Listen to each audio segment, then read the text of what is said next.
The man kneeling at the small grave in Elmwood Cemetery looked like every parent's worst nightmare. 6 feet 3 inches, covered in Hell's Angels patches, sobbing uncontrollably. But the teenage girl behind the oak tree knew something impossible. His son wasn't dead. The wind whipped through Elmwood Cemetery, rattling the bare branches of the old oaks and sending snowflakes slicing across the gravestones like tiny knives. Mia Carter hugged her coat tighter, though it did little against the January cold. Her boots, scuffed and too small, crunched against the icy path, echoing off the stone markers. She had been watching him for almost 2 hours, the man who looked like a nightmare carved into reality. Jax Reynolds, Sergeant-at-Arms of the Hells Angels in Detroit, a man who could crush a skull with a single punch. Yet here he was, on his knees at a small grave, tears streaming down his tattooed face. Mia's fingers tightened around the small Spider-Man figure in her pocket, the only treasure Lucas had given her in the past 3 days while she fed him in the abandoned Packard plant. She had promised him, "Show Daddy. He'll know it's me." 3 days. That's how long Lucas had survived in that cold, crumbling building, hidden in a maintenance closet. Rope burns on his wrists, plastic bags wrapped around his feet to keep warm. 3 days. Yet here his father was, mourning a grave that said Lucas James Reynolds had died 6 days ago. Mia swallowed hard. Every instinct screamed at her to run. Hell's Angels were unpredictable. And here she was, a 15-year-old homeless girl, standing behind an oak tree, telling one of the deadliest bikers in Detroit that his son was alive.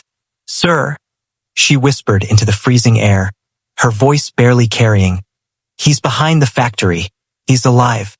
He's been waiting for you." Jax's head snapped up. His eyes, red and swollen, locked onto her. For a moment, time itself seemed to freeze.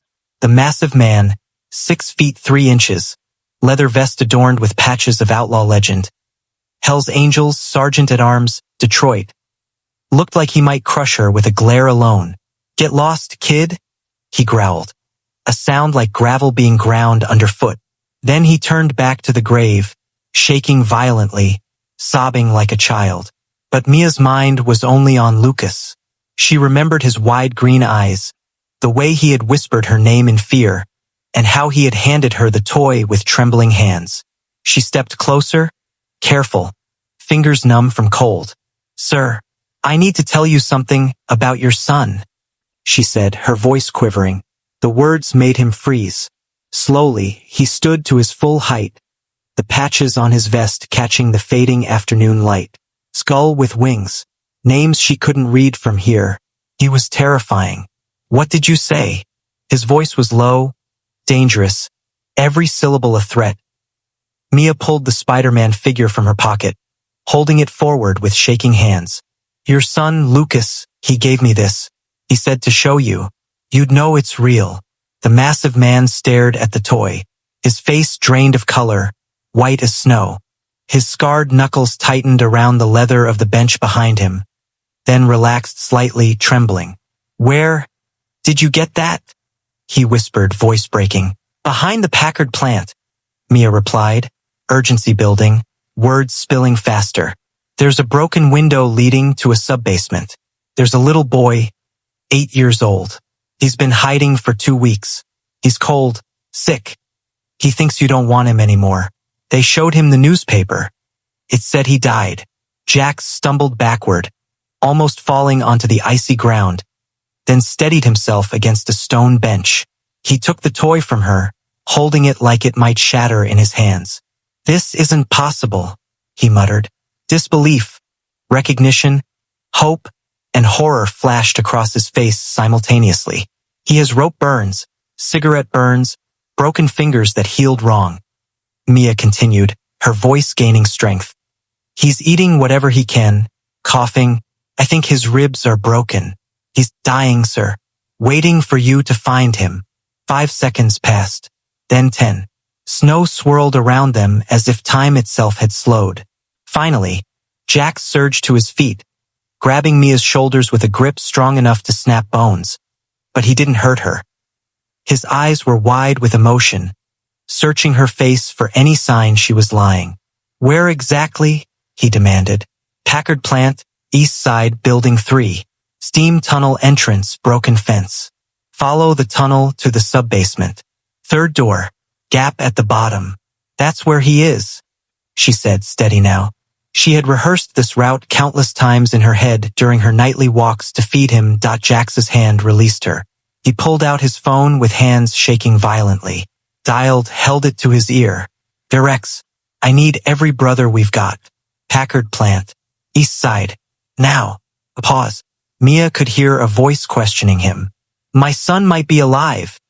Jax continued, voice sharp, commanding, cracking slightly. I know how it sounds, but I'm holding his Spider-Man toy.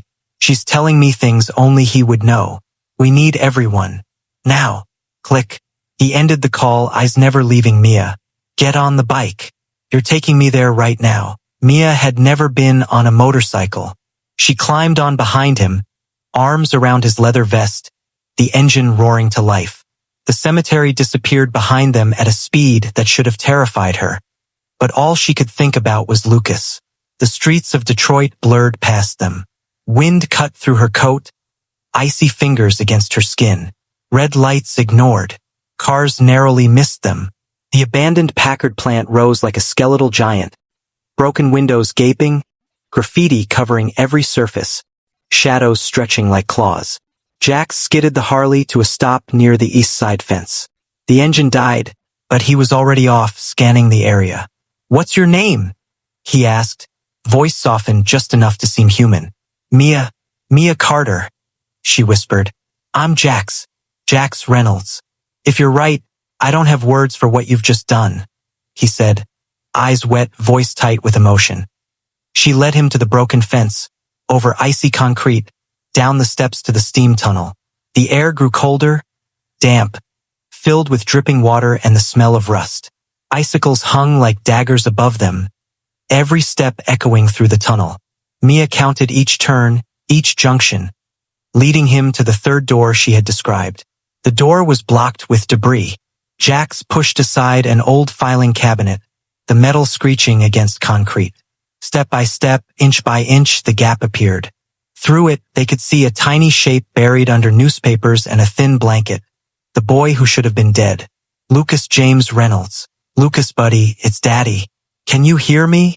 Jax whispered, kneeling at the entrance. A soft, trembling voice came back.